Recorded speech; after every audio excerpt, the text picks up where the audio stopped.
नमस्कार। मैं डॉक्टर रमन निवास शर्मा रमन यूट्यूब चैनल पर साइंस और टेक्नोलॉजी का कॉम्पिटिटिव सेशन लेकर के बच्चों आपके सामने। आज का सेशन हमारा केमिस्ट्री का सेशन है और केमिस्ट्री पर दो चैप्टर आज हमने एक साथ एमसीक्यू सेशन में शामिल किए हैं। वो प्रमुख चैप्टर हैं matter and atomic structure. Matter और एटॉमिक स्ट्रक्चर ये दोनों चैप्टर बड़े विस्तार से हैं। यदि नीट की परीक्षा के हिसाब से देखते हैं तो इसकी थ्योरी बहुत महत्वपूर्ण है। State PSC, UPSC, SSC, PNST में सवाल तो पूछे जाते हैं। आने वाली जो परीक्षा पटवारी की है उसमें भी साइंस और टेक्नोलॉजी में केमिस्ट्री का ये मैटर और एटॉमिक स्ट्रक्चर, परमाणु संरचना और द्रव्य, ये दोनों पर बहुत सारे सवाल बनते हैं। आज उन्हीं प्रमुख सवालों में से 19 सवाल हमने आपसे पूछने का फैसला किया है। पहले सवाल पूछेंगे आपसे, कितने सवाल आपसे बनते हैं, आपकी तैयारी कैसी है, और जो सवाल नहीं समझ में आएगा कमेंट सेक्शन का आप उपयोग कीजिएगा, हमें बताइएगा। और 5 बजे जब हम लाइव होंगे उस समय आप हमसे सीधा जवाब पूछ सकते हैं। ये 19 सवाल आपकी आने वाली परीक्षाओं के लिए बहुत महत्वपूर्ण होंगे और इन सवालों को यदि आप थ्योरेटिकल पढ़ना चाहते हैं तो कमेंट सेक्शन में आप हमें बताइएगा, इनकी थ्योरी भी हम आपको पढ़ाएंगे। हमारी कोशिश ये है कि प्रश्नों के माध्यम से आपको थ्योरी पढ़ाई जाए, वही हमारी ये कोशिश। आज पहली बार मैटर और एटॉमिक स्ट्रक्चर केमिस्ट्री का पार्ट 1 समझिए, यहां से शुरू कर रहे हैं। मैटर क्या है, परमाणु की संरचना क्या होती है, ये सब कुछ आप सामान्य जनरल साइंस में जानते हैं। उन्हीं से जुड़े हुए सवाल आज के सेशन में हम शामिल कर रहे हैं। सेशन की शुरुआत करें इसके पहले आपको बता दें कि चैनल को लाइक करना, चैनल को शेयर करना और चैनल को देखना ये आपकी जिम्मेदारी है। आप नोट्स बनाइए, इसका नोट्स हमारे पास टेलीग्राम पर, व्हाट्सएप ग्रुप पर आप हमें भेज दीजिए, हम उसको जांच करके आपको बता देंगे। इस सेशन में हमने आंसर राइटिंग भी बताने की कोशिश की है। हर सवाल के साथ कैसे आंसर राइटिंग बनेगी ये भी हम आपको बताते चलेंगे। तो चले सेशन की शुरुआत करें। और परमाणु की संरचना पर एक चित्र सामने लगा हुआ है। आप जानते हैं कि प्रोटॉन और न्यूट्रॉन केंद्र में होते हैं, नाभिक के अंदर होते हैं और नाभिक के चारों तरफ इलेक्ट्रॉन चक्कर लगाते हैं। यहीं से परमाणु की संरचना होती है, यहीं से एटम की संरचना होती है। द्रव्य क्या है, इस पर भी सवाल और जवाब आज करेंगे। तो चले सेशन की ओर और पहला सवाल आपके स्क्रीन पर यह रहा। पहला सवाल एक सामान्य परीक्षा में पूछे जाने वाला यह सवाल, पदार्थ की चौथी अवस्था। पदार्थ या इसको आप मैटर कह लीजिए, मैटर की चौथी अवस्था क्या होती है?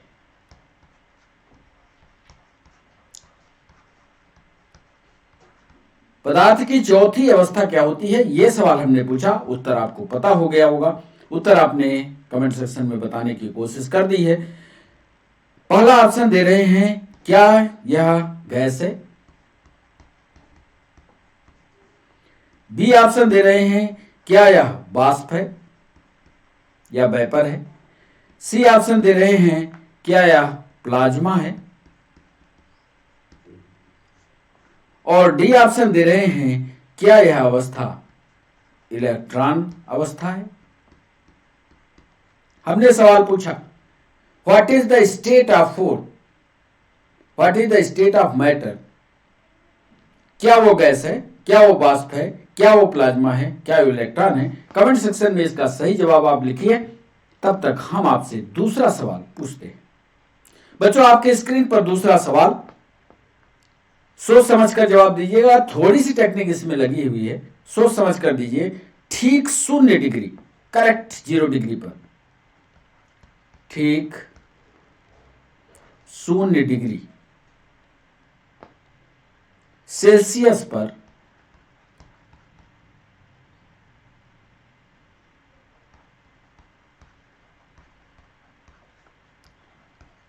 ठीक 0 डिग्री सेल्सियस पर या 0 डिग्री सेल्सियस पर कटोरे में रखा बर्फ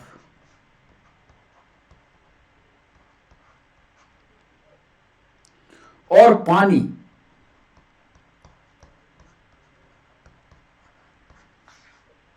क्या परिवर्तन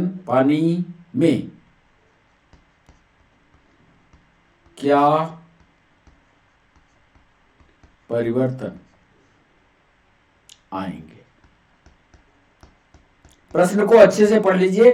थोड़ी सी टेक्निक इस पर लगी है कि ठीक 0 डिग्री सेल्सियस पर कटोरे में बर्फ भी है, ठीक 0 डिग्री सेंटीग्रेड पर कटोरे में पानी भी है, क्या परिवर्तन होगा? अवस्था परिवर्तन से ये जुड़ा हुआ सवाल। ए ऑप्शन है इसका, सारी बर्फ पिघल जाएगी। सारी बर्फ पिघल जाएगी। बी ऑप्शन दे रहे हैं, सारा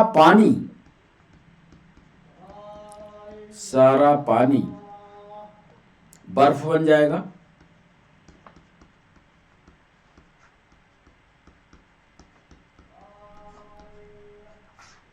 सी ऑप्शन दे रहे हैं, कोई परिवर्तन नहीं आएगा।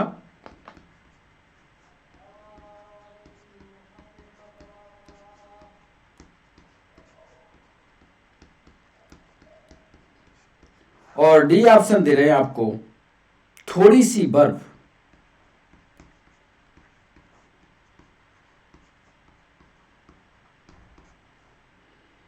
पिघल जाएगी।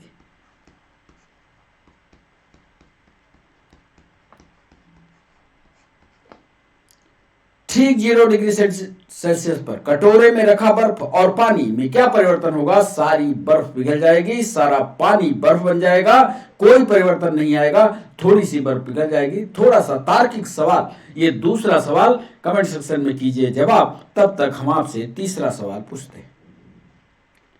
किसी द्रव को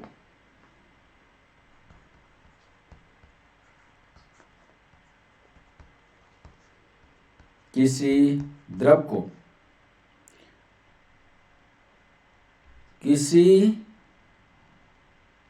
गैस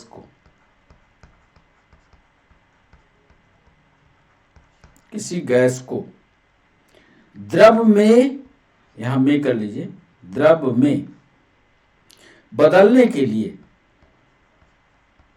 बेसिक केमिस्ट्री से सवाल है आज। किसी गैस को द्रव में बदलने के लिए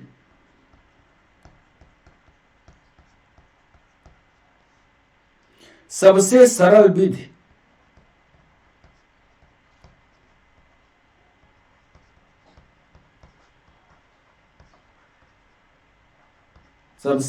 विधि कौन सी होती है?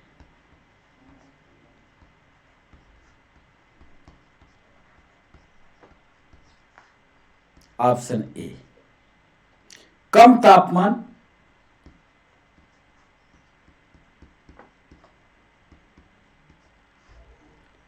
और उच्चतम दाब।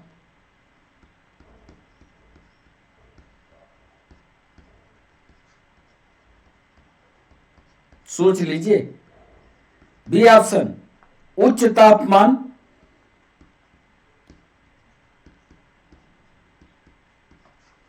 और कम दाब। सी ऑप्शन, कम तापमान कम दाब।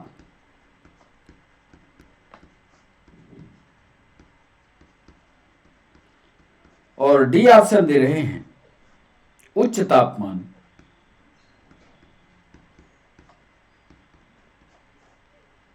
और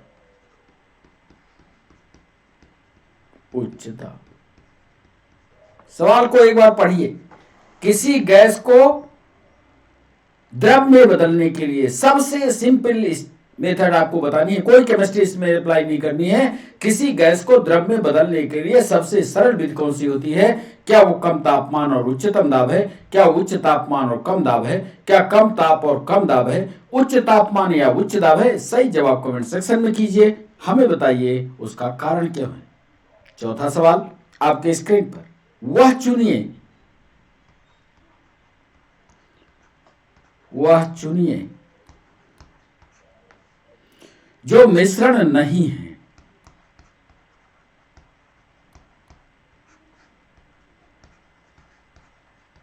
बताइए। आप जानते हैं किसी भी पदार्थ की अवस्था में तत्व यौगिक मिश्रण होते हैं। आपको यह बताना है, मिश्रण की परिभाषा आती है तो बताइए कि इसमें मिश्रण नहीं है। ए वायु यानी एयर, बी गैसोलीन,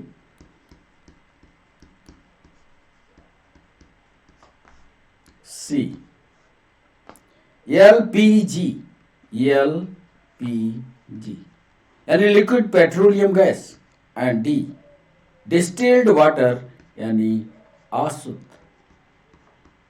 जल। वह चुनिए जो मिश्रण नहीं है, यानी जो मिश्रण की परिभाषा में नहीं आता। आपको बताना है क्या वो वायु है, क्या वो गैसोलीन है, क्या वह लिक्विड पेट्रोलियम गैस है, क्या वो डिस्टिल्ड वाटर है। कमेंट सेक्शन में कीजिए जवाब। तब तक पांचवा सवाल, पानी का यानी वाटर का, पानी का हिमांक बिंदु यानी फ्रीजिंग पॉइंट, हिमांक बिंदु है। पानी का फ्रीजिंग पॉइंट आपको बताना है। ए ऑप्शन दे रहे हैं, क्या वो 40 डिग्री फ़ारेनहाइट है? बी ऑप्शन दे रहे हैं, क्या वह 42 डिग्री फ़ारेनहाइट है? सी ऑप्शन दे रहे हैं, क्या वह 34 डिग्री फ़ारेनहाइट है? और डी ऑप्शन दे रहे हैं, क्या वह 32 डिग्री फ़ारेनहाइट है? पानी का फ्रीजिंग पॉइंट क्या है? याद रखिए, हिमांक का मतलब है फ्रीजिंग पॉइंट। अब ये तो आपको याद होगा कि पानी का फ्रीजिंग पॉइंट कितना होता है फ़ारेनहाइट में, 40, 42, 34 या 32। सही जवाब कमेंट सेक्शन में कीजिए। तब तक हम आपसे छठवां सवाल पूछते हैं, उस प्रक्रिया का नाम क्या है? उस प्रक्रिया का नाम क्या है जिसमें गैस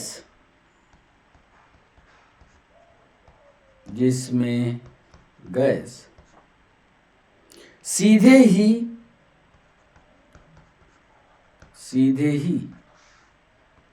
ठोस यानी सॉलिड में परिवर्तित हो जाती है?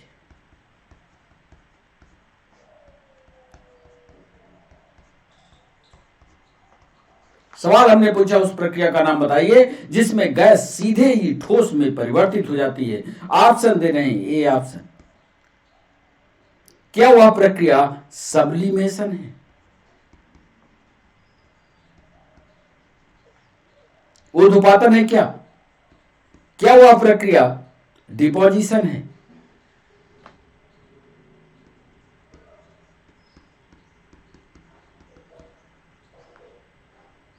क्या वह प्रक्रिया कंडेंसेशन है?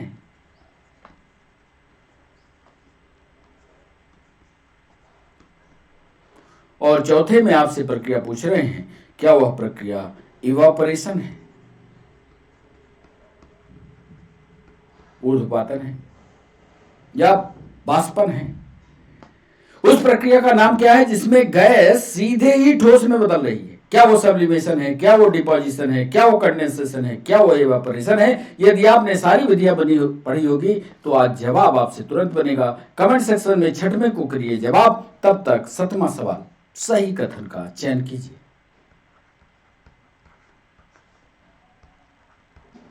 सही कथन का चयन कीजिए। ए में दे रहे हैं जो मिक्सचर होते हैं वो होमोजीनियस है या मिश्रण समांगी होते हैं।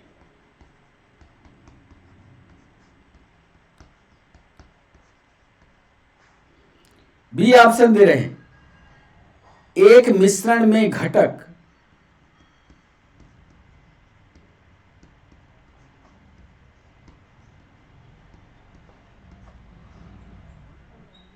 नियत अनुपात में उपस्थित होते हैं।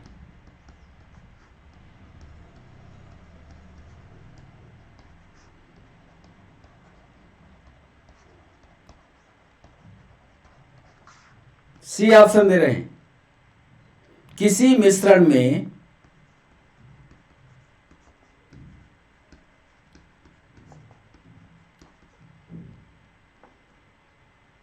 किसी मिश्रण के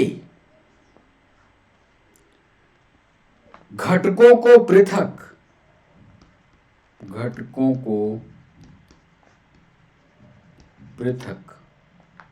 नहीं किया जा सकता है।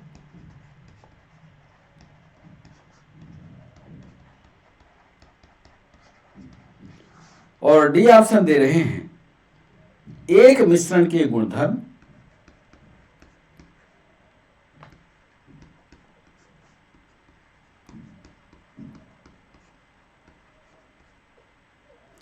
उसके घटकों के समान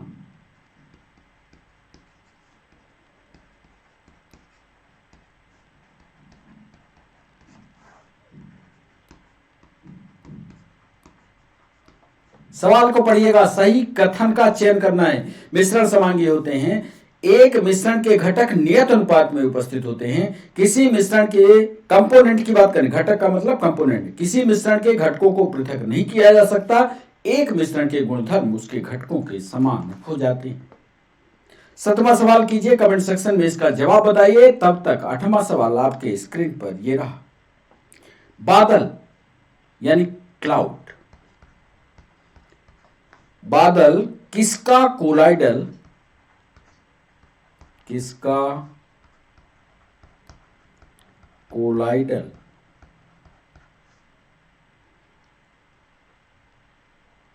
परिक्षेपण है?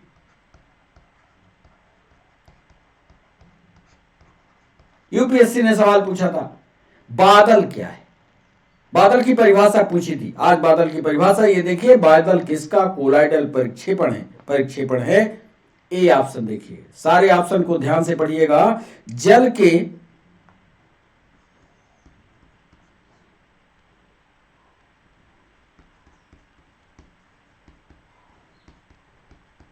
परिक्षेपण, माध्यम में वायु,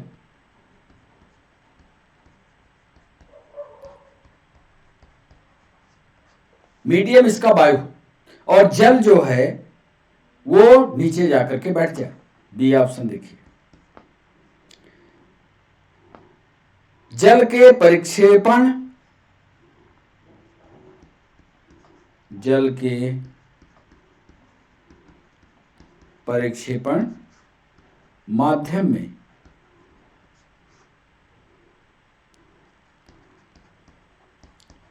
कोहरा जो इस समय रहता है ठंडी के समय में। सी ऑप्शन, वायु के परिक्षेपण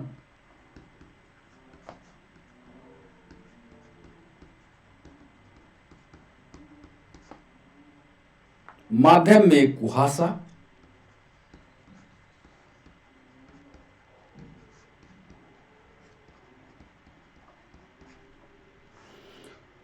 और डी ऑप्शन दे रहे हैं वायु के परिक्षेपण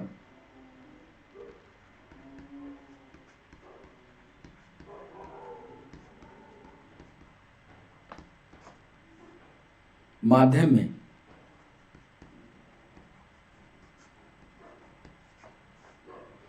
जल बिंदु।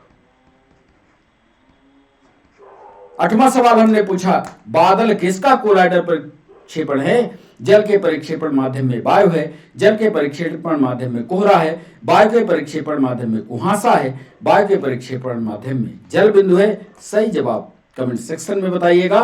तब तक 9वां सवाल आपके स्क्रीन पर। निम्नलिखित में से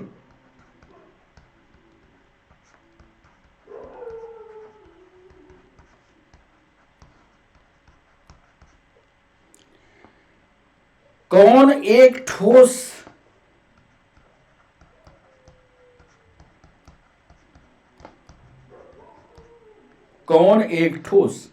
साल का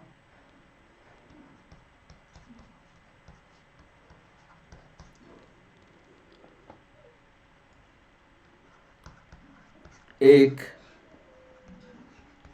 उदाहरण है? कौन एक ठोस साल और जल दो स्टेज होती हैं, साल का एक उदाहरण है? ये ऑप्शन दे रहे हैं।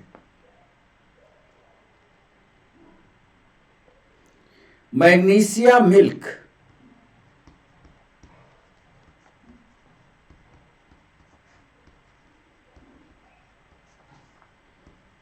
B option form, C option रंगीन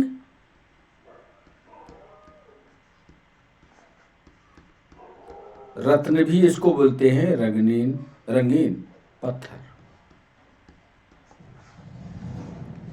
और डी ऑप्शन दे रहे हैं, क्या वो रबर है? निम्नलिखित में से कौन एक ठोस साल का एक उदाहरण है? यह आपको बताना है। क्या वो मैग्नीशिया मिल्क है, क्या वो फार्म है, क्या वो रंगीन पत्थर है, या जिसको रत्न आप कहते हैं, क्या वो रबर है? सही जवाब कमेंट सेक्शन में कीजिएगा। तब तक आपके लिए ये रहा 10वां सवाल। इतने सवाल तो हमने मैटर से इकट्ठे किए। अब एटॉमिक स्ट्रक्चर पर आते हैं 10वें सवाल में, क्योंकि 9 सवाल और बचे हैं। 9 सवालों को हमने एटॉमिक स्ट्रक्चर पर ढूंढा है। एटॉमिक स्ट्रक्चर के कौन कौन से सवाल हैं जो आपके कॉम्पिटिटिव एग्जाम में पूछे जाएंगे? पहला सवाल, निम्नलिखित में से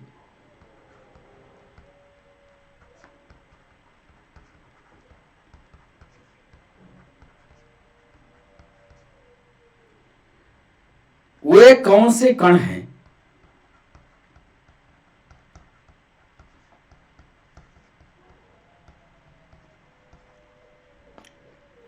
जो परमाणु केंद्रक के चारों ओर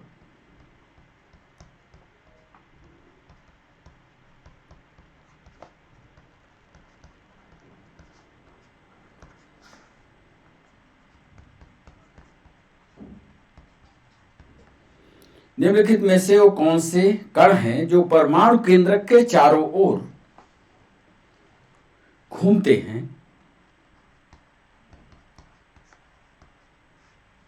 और ऋणात्मक रूप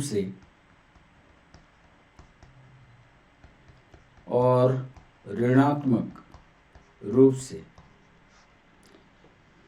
विद्युत ऋणावेशित होते हैं और ऋणात्मक रूप से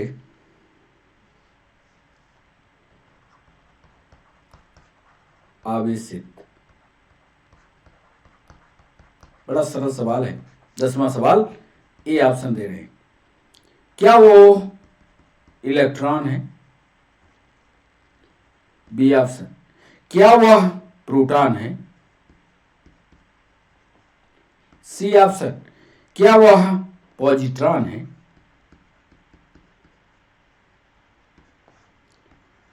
और डी ऑप्शन, क्या वह न्यूट्रॉन है? 10वां सवाल में हमने पूछा कौन सा कण है जो विद्युत ऋणात्मकता दिखाता है, विद्युत ऋणावेशित होता है और केंद्र के चारों तरफ चक्कर लगाता है। सही जवाब आप कमेंट सेक्शन में कीजिएगा। तब तक 11वां सवाल आपके स्क्रीन पर। परमाणु न्यूक्लियस बने होते हैं।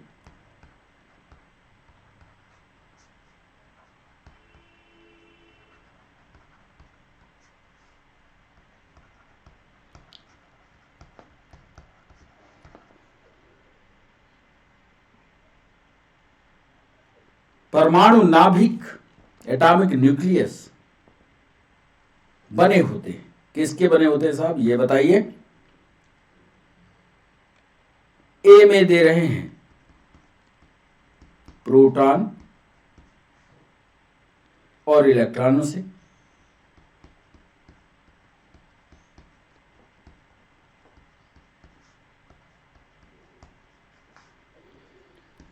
बी ऑप्शन दे रहे हैं प्रोटॉन और आइसोट्रॉन से,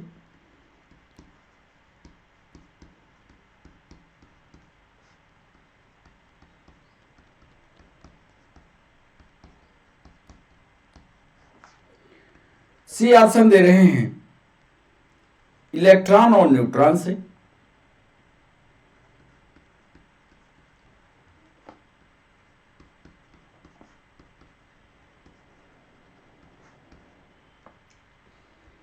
इलेक्ट्रॉन और न्यूट्रॉन से, और डी ऑप्शन दे रहे हैं प्रोटॉन और न्यूट्रॉन से।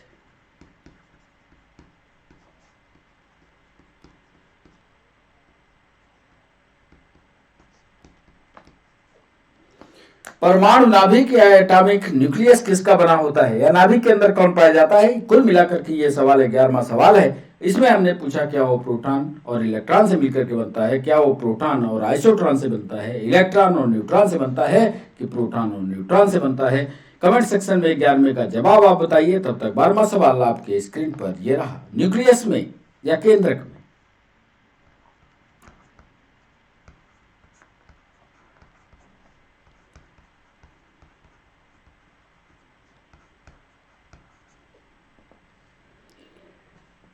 डैश डैश डैश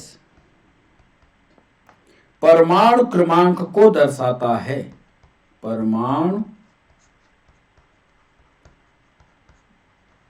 क्रमांक या एटॉमिक नंबर।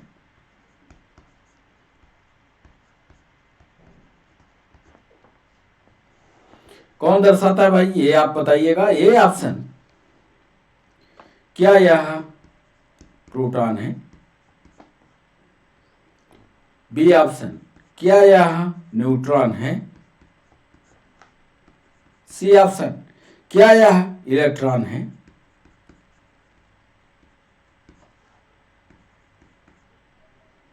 और क्या ये हाइड्रॉन है। न्यूक्लियस में परमाणु क्रमांक या एटॉमिक नंबर को कौन दर्शाएगा, क्या टोटल नंबर ऑफ प्रोटॉन, क्या टोटल नंबर ऑफ न्यूट्रॉन, क्या टोटल नंबर ऑफ इलेक्ट्रॉन, या क्या टोटल नंबर हाइड्रॉन। सही जवाब कमेंट सेक्शन में कीजिए। तब तक हम आपसे पूछते हैं 13वां सवाल। उन तत्वों को क्या कहा जाता है, उन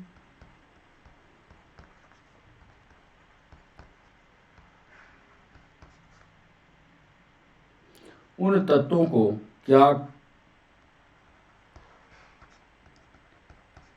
कहा जाता है जिसमें समान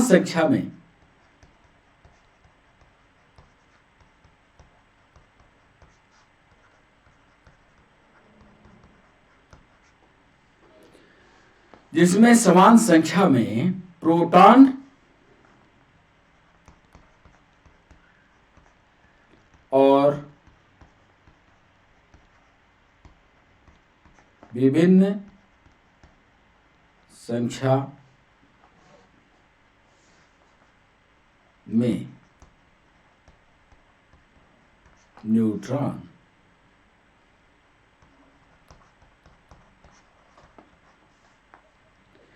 क्या वो आइसोटोप्स है,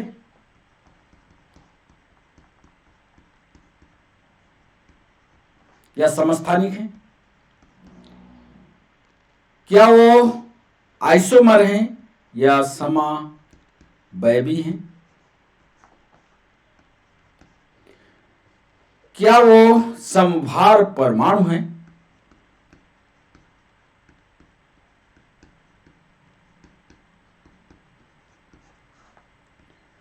और डी ऑप्शन,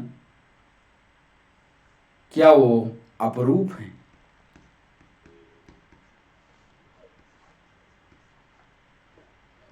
उन तत्वों को क्या कहा जाता है जिनमें समान संख्या में प्रोटॉन और विभिन्न संख्या में न्यूट्रॉन होते हैं? कि वो समस्थानिक हैं? क्या वो समावैवी हैं? क्या वो समभार परमाणु हैं? क्या अपरूप है? सही जवाब कमेंट सेक्शन में दीजिए। तब तक चौथा सवाल, 14वां सवाल, जब आप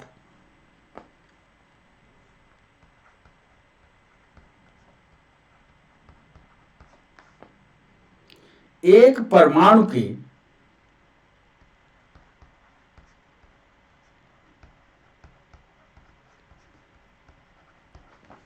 जब आप एक परमाणु के न्यूट्रॉनों की संख्या को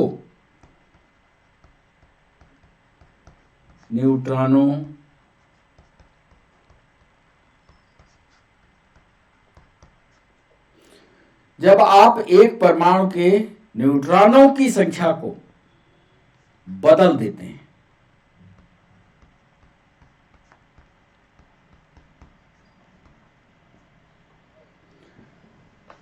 तो इसका क्या परिवर्तित हुआ होगा? खाली स्थान में भरना है। बदल जाता है। हमने पूछा जब आप एक परमाणु के न्यूट्रॉनों की संख्या को आपने बदल दिया तो उस परमाणु के अंदर क्या परिवर्तन हुआ, क्या बदला गया?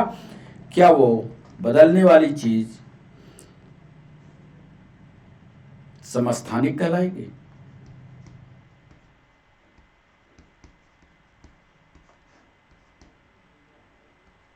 क्या वो आइसोटोप्स है? बी ऑप्शन, क्या वो आयन कहलाएगा? सी ऑप्शन, क्या वो आवेश कहलाएगा? और डी ऑप्शन, क्या वो तत्व संख्या कहलाएगी? हमने सवाल पूछा जब एक परमाणु के न्यूट्रॉनों की संख्या को आप बदल देते हैं तो इसका क्या बदल जाता है? क्या वो आइसोटोप्स हो जाता है? क्या वो आयन बदल जाता है? क्या वो उसका आवेश बदल जाता है? तत्व की संख्या बदल जाती है? किसमें चेंज होता है? कुल मिलाकर के आपको ये बताना है। तब तक हम आपसे पूछते हैं 15वां सवाल, परमाणु ऊर्जा के उत्पादन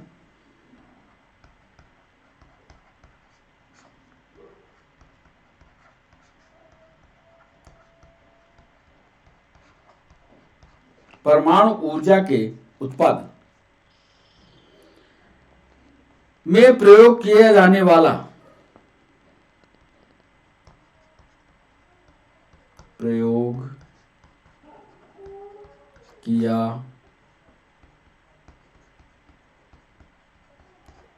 वाला आइसोटोप्स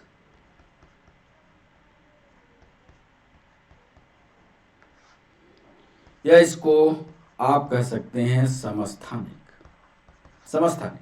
परमाणु ऊर्जा के उत्पादन में प्रयोग किए जाने वाला आइसोटोप निम्नलिखित में कौन सा है?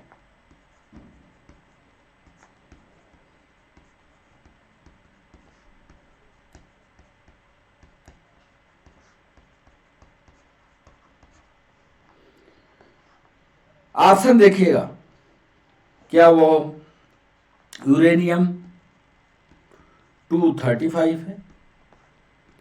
बी ऑप्शन, क्या वह यूरेनियम 238 है? सी ऑप्शन, क्या वह यूरेनियम 234 है? और डी ऑप्शन, क्या वो यूरेनियम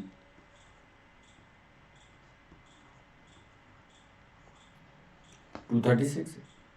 परमाणु ऊर्जा किससे बन रही है? परमाणु ऊर्जा का उत्पादन किस समस्थानिक से होता है? कुल मिलाकर के यह सवाल 15 में हमने पूछा। तब तक कमेंट सेक्शन में कीजिए जवाब। 16वां सवाल आपके स्क्रीन पर यह रहा, परमाणु पायल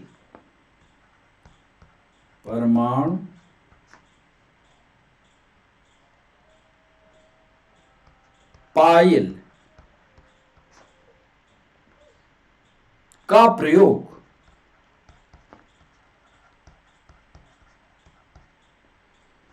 कहां होता है?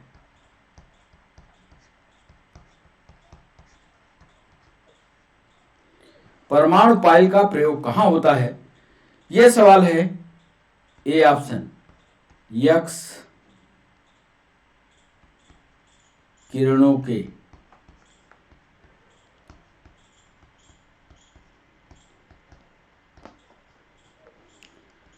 बी ऑप्शन नाभिकीय विखंडन के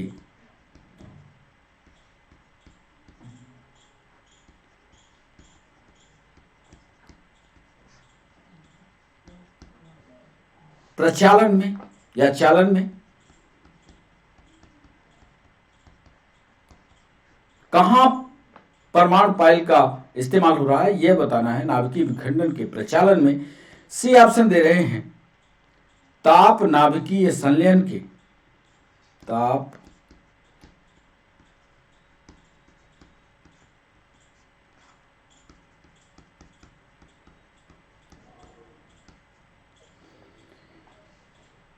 ताप नाभिकीय संलयन के,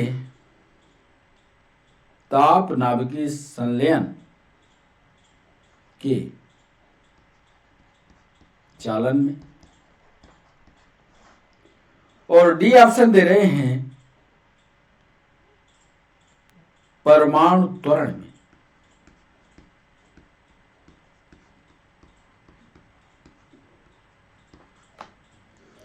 परमाणु पाइल का प्रयोग कहां होता है यह सवाल 16वां सवाल हमने आपसे पूछा। एक्स किरणों के उत्पादन में इसका इस्तेमाल होता है, नाभिकीय विखंडन के प्रचालन में होता है, ताप नाभिकीय संलयन के चालन में होता है, या परमाणु के त्वरण में होता है। तब तक आप 16वें का करिए जवाब। 17वां सवाल, विद्युत संयोजक बंध, विद्युत संयोजक बंध, इलेक्ट्रोकोवैलेंट बॉन्ड, विद्युत संयोजक बंध उपस्थित होता है।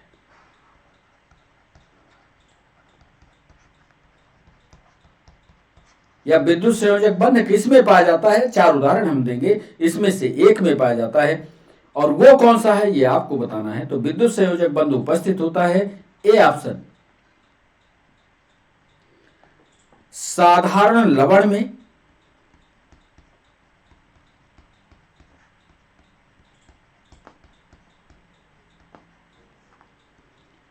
बी ऑप्शन दे रहे हैं कि जल में,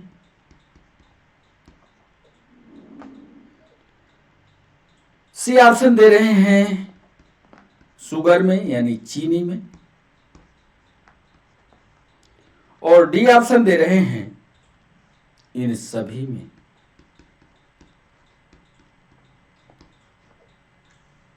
इलेक्ट्रोकोवैलेंट बॉन्ड, विद्युत संयोजक बंध किस में है बताइए? साधारण नमक में है, पानी में है, चीनी में है, या इन सभी में है। 17वां सवाल, कीजिए जवाब इसका कमेंट सेक्शन में। तब तक आपके सामने आया 18वां सवाल, सही जवाब बताइएगा। रेडियो सक्रियता का आविष्कार, रेडियो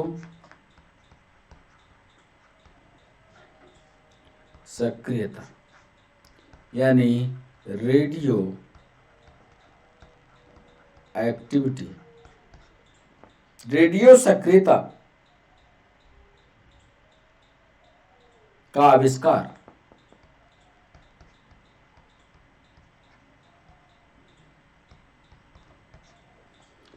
रेडियो सक्रियता का आविष्कार किसने किया था?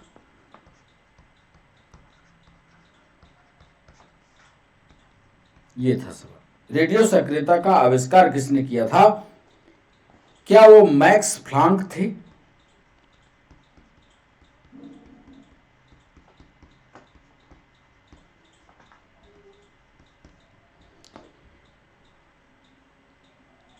क्या जेम्स क्लर्क मैक्सवेल थे? James clerk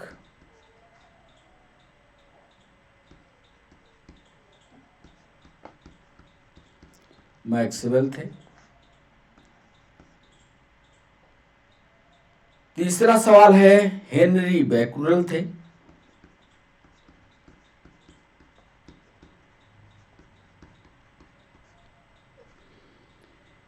Henry Becquerel.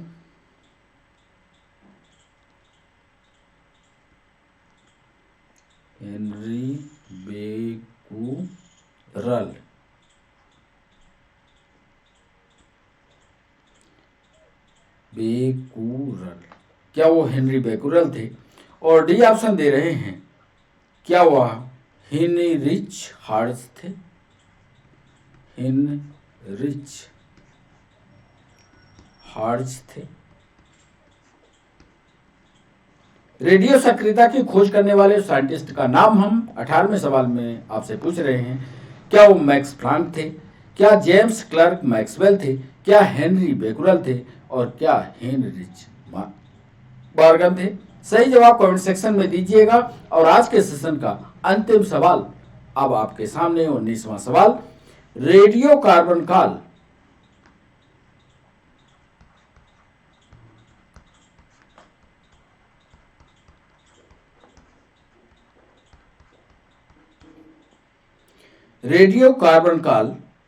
निर्धारण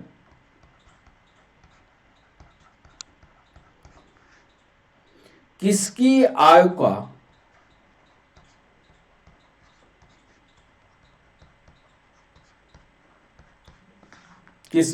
का आकलन करने के लिए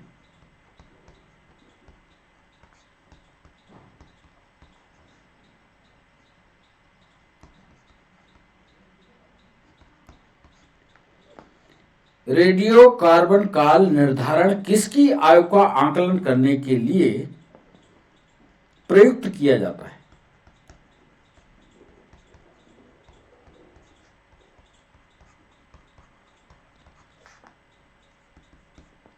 ए ऑप्शन, क्या सॉइल के इस्तेमाल में होता है? रेडियो कार्बन काल सॉइल का तय करते हैं। बी ऑप्शन, स्मारक जो मॉन्यूमेंट्स बने हुए हैं, स्मारक, क्या उसमें रेडियो कार्बन काल निर्धारण की प्रक्रिया की जाती है? सी ऑप्शन दे रहे हैं, क्या फॉसिल्स या जीवाश्म? और डी ऑप्शन दे रहे हैं, क्या चट्टानें?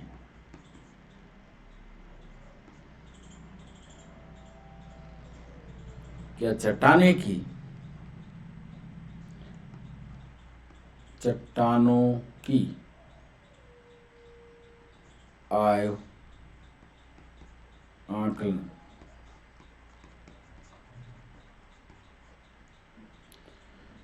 हमने सवाल 19वां पूछा, रेडियो कार्बन काल निर्धारण किसकी आयु का आकलन करने के लिए क्या प्रयुक्त किया जाता है? यह आपको बताना है। क्या वो मृदा है? क्या वो स्मारक है? क्या वो फॉसिल्स है?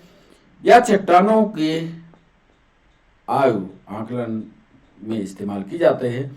तो इस तरह से ये 19 सवाल हुए। अब चलते हैं उत्तर की ओर, और जहां आपको ना समझ में आए कि वो इसका उत्तर नहीं आ रहा है, आप हमको तुरंत बताएंगे। हम कमेंट सेक्शन का इस्तेमाल करते हुए आपको सही जवाब देंगे। हमने पहला सवाल पूछा कि पदार्थ की चौथी अवस्था कौन है? आप जानते हैं ठोस, द्रव, गैस, 3 अवस्थाएं थी। एक नई अवस्था को जोड़ा गया और वो अवस्था कहलाती है प्लाज्मा। तो पहला सवाल कितने बच्चों ने सही किया, इसका लेखा जोखा करते रहिए और कमेंट सेक्शन के बाद हमें ये बताइए कि इतने हमारे सही गए। दूसरा सवाल, ठीक 0 डिग्री सेल्सियस पर कटोरे में रखा हुआ बर्फ, ठीक 0 डिग्री पर कटोरे में रखा हुआ बर्फ तो है ये बर्फ, और पानी में क्या परिवर्तन आएगा? तो इसका सही जवाब क्या होगा? ए, बी, सी और डी में सही जवाब है इसका बी, सारा पानी बर्फ बन जाएगा, क्योंकि एक कटोरे में रखा बर्फ और पानी दोनों मिक्स हैं, टेम्परेचर इसका 0 डिग्री है, तो इसमें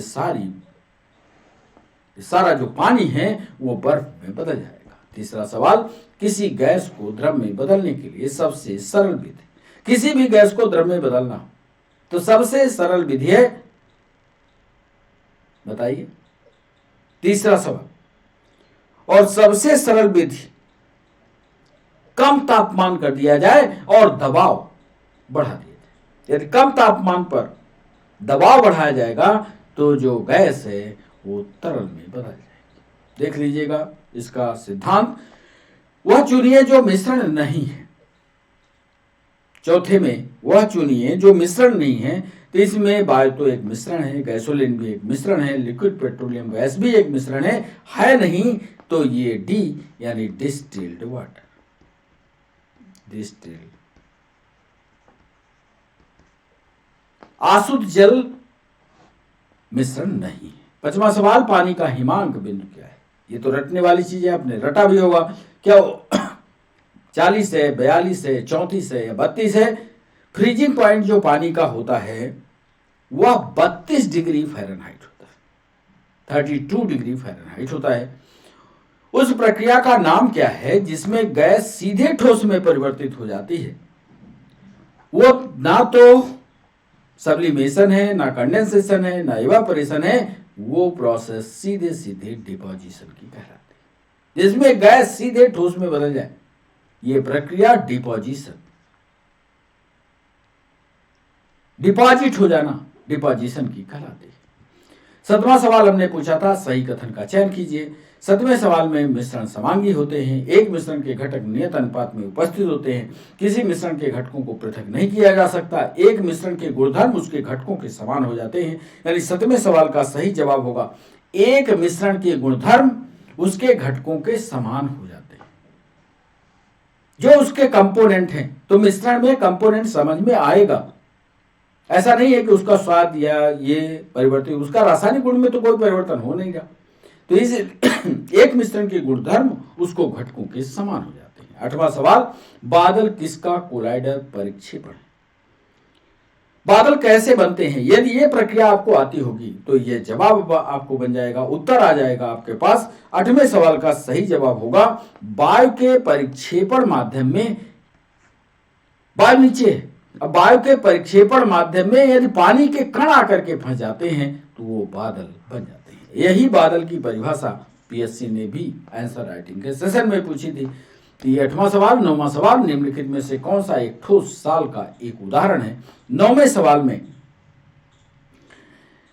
मैग्नीशियम मिल्क, बहुत सारे बच्चे कुछ इसका सोच रहे होंगे, कौन सा ठोस साल का उदाहरण है?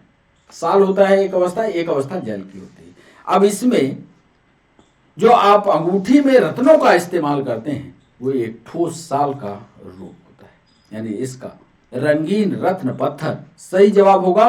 10वां सवाल, निम्नलिखित में से कौन से कण हैं जो परमाणु के केंद्र के चारों ओर घूमते हैं? इसको आप जानते हैं ऋणात्मक रूप से आवेशित होते हैं। आपको याद होगा, यदि हम इसके पहले पन्ने में आपको ले चलें तो हमने जो चित्र बनाया है ये देखें, वो कौन से कण हैं जो केंद्र के चारों तरफ घूमते हैं? यानी ये लाल वाला घूम रहा है, ये ऋण आवेशित होता है, ये भी लिखा हुआ है। इसलिए 10वें सवाल पर वापस चलते हैं और 10वें सवाल में हमने पूछा ये क्या हो सकता है, यानी इसका सही जवाब होगा इलेक्ट्रॉन। वो कण जो परमाणु के केंद्र के चारों ओर घूमते हैं और ऋणात्मक रूप से आवेशित होते हैं। 11वां सवाल था, परमाणु नाभिक बने होते हैं प्रोटॉन और इलेक्ट्रॉन से, प्रोटॉन और आइसोट्रॉन से, इलेक्ट्रॉन और न्यूट्रॉन से, प्रोटॉन और न्यूट्रॉन से। यानी इसका सही जवाब आपने किया होगा 11वें सवाल को। 11वां सवाल, परमाणु नाभिक किसका बना होता है ये बताइएगा। परमाणु नाभिक बना होता है प्रोटॉन और न्यूट्रॉन से। वहां नाभिक पर जाइए, क्योंकि अभी चित्र उधर जो बनाया था इसमें ये नाभिक होता है, नाभिक, और यहाँ चक्कर लगा रहा इलेक्ट्रॉन होता है। तो प्रोटॉन के नाभिक में, ये केंद्र के नाभिक में प्रोटॉन और न्यूट्रॉन से मिलकर के बनता है, यानी इसका डी ऑप्शन सही होगा। 12वां सवाल, केंद्रक में परमाणु क्रमांक, न्यूक्लियस में कौन सा प्रोटॉन, न्यूट्रॉन, इलेक्ट्रॉन या हाइड्रॉन, कौन ऐसा है जो एटॉमिक नंबर या परमाणु क्रमांक को दर्शाता है? सही जवाब 12वें सवाल का होगा प्रोटॉन। एटॉमिक नंबर बराबर होता है, ये आपने फार्मूला पढ़ा होगा, एटॉमिक नंबर बराबर होता है नंबर ऑफ प्रोटॉन। इसको पढ़िएगा। 13वां सवाल हमने आपसे पूछा, उन तत्वों को क्या कहा जाता है जिसमें समान संख्या में प्रोटॉन और विभिन्न संख्या में न्यूट्रॉन होते हैं। जिसमें समान संख्या में प्रोटॉन हो जाए और विभिन्न संख्या में न्यूट्रॉन हो जाए वो क्या कहलाते हैं। यहां घोटाला किया होगा आपने, पर घोटाला मत करिए। 13वें सवाल का सही जवाब होगा वो सब के सब समस्थानिक कहलाते हैं, जिनके परमाणु क्रमांक समान। यहां हमने परमाणु क्रमांक समान किया, परमाणु क्रमांक बराबर होता है प्रोटॉन। अब इस परिभाषा को आप पढ़िए, जिसमें समान संख्या में प्रोटॉन, तो ये कहलाएंगे समस्थानिक, या इसको हिंदी में समस्थानिक कहते हैं। चलिए 14वें सवाल पर, जब आप एक परमाणु में न्यूट्रॉनों की संख्या को बदल देते हैं, चेंज करिए, इसका मतलब क्या हुआ। न्यूट्रॉन की संख्या चेंज हुई। आपको याद होगा ये इलेक्ट्रॉन हुआ, नाभिक में प्रोटॉन प्लस न्यूट्रॉन। न्यूट्रॉन की संख्या को जब चेंज करते हैं तो वो क्या कहलाता है, और जब न्यूट्रॉन की संख्या चेंज होती है तो वो, जब आप एक परमाणु में न्यूट्रॉनों की संख्या को बदल देते हैं तो वो आइसोटोप कहलाता है, समस्थानिक कहलाता है। 15वां सवाल, परमाणु ऊर्जा के उत्पादन में प्रयोग किया जाने वाला आइसोटोप या समस्थानिक निम्नलिखित में से कौन सा है। 15वें सवाल का सही जवाब होगा यूरेनियम 238, 234, 236, नहीं, यूरेनियम 234 इसका सही जवाब होगा, जो परमाणु ऊर्जा के उत्पादन में प्रयोग किया जाता है। भविष्य में इससे बिजली भी बनाए जाने की संभावना है। यूरेनियम 235। परमाणु पाइल का प्रयोग कहां होता है। परमाणु पाइल, ये एटॉमिक केमिस्ट्री जब आप पढ़ेंगे तो एक शब्द आएगा परमाणु पाइल का, इसको हम अलग से पढ़ाएंगे आपको। परमाणु पाइल का प्रयोग कहां होता है। परमाणु फाइल है ये, परमाणु, ये FOIL, फाइल। रदरफोर्ड का यदि आपने पढ़ा हो तो आप ऐसे एक गोल्ड की लगाते हैं और इधर से एक्सरे भेजते हैं, फिर यहां से अल्फा, बीटा, गामा। जब ये बौछार होती है तो यहां पर जो नाभिकीय विखंडन होता है वहां पर ये फाइल का इस्तेमाल होता है, FOIL। आपने रदरफोर्ड का मॉडल पढ़ा होगा। ये सोने की पतली फाइल होती है, चद्दर जिसको कह लीजिए, पतली होती है। यानी इसका सही जवाब होगा नाभिकीय विखंडन के प्रचलन। विद्युत संयोजक बंध उपस्थित होता है, किस में होता है। जल में तो विद्युत संयोजक हो रहा नहीं, चीनी में होगा नहीं, इन सभी में हो नहीं सकता, तो विद्युत संयोजक बंध है किस में, यानी सोडियम क्लोराइड में। इसको पढ़िएगा, विद्युत संयोजकता में ये आएगा। आगे हम चैप्टर्स की कुछ थ्योरी भी शामिल करेंगे जहां हम आपको संयोजकता, संयोजक बंध क्या होते हैं, इस पर विस्तार से आपको समझाएंगे। 18वां, रेडियो सक्रियता का आविष्कार किसने किया था। रेडियो सक्रियता का आविष्कार मैक्स प्लांक ने। अच्छा, जब आप थ्योरी पढ़ा करिए तो हर पॉइंट पर मैक्स प्लांक ने क्या किया, जेम्स क्लर्क, मैक्सवेल ने क्या किया, हेनरिच मॉर्गन ने किया, क्योंकि इसका सही जवाब होगा हेनरी बेकुरल, जिन्होंने रेडियो एक्टिविटी की शुरुआत की थी। बच्चों, आज के सेशन का अंतिम सवाल, रेडियो कार्बन काल निर्धारण किसकी आयु का आकलन करने के लिए प्रयुक्त किया जाता है।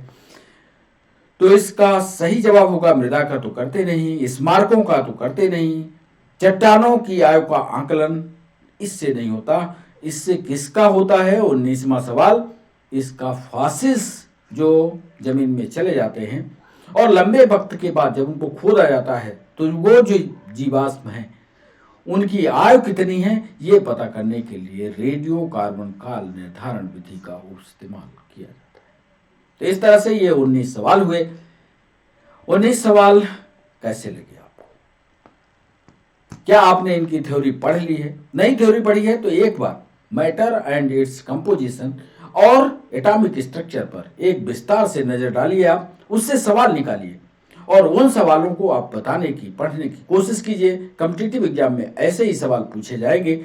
अब जो अगला सेशन बनाएंगे केमिस्ट्री का ही सेशन होगा, उसमें हम मेटल, नॉन मेटल और उसके कंपाउंड पर एक ओवरव्यू के सवाल आपसे पूछेंगे। तो बच्चों, आप हमारे साथ जुड़े, इसके लिए आप सभी का बहुत बहुत शुक्रिया। फिर मिलते हैं नए सेशन के साथ, तब तक के लिए बच्चों बाय बाय, नमस्कार।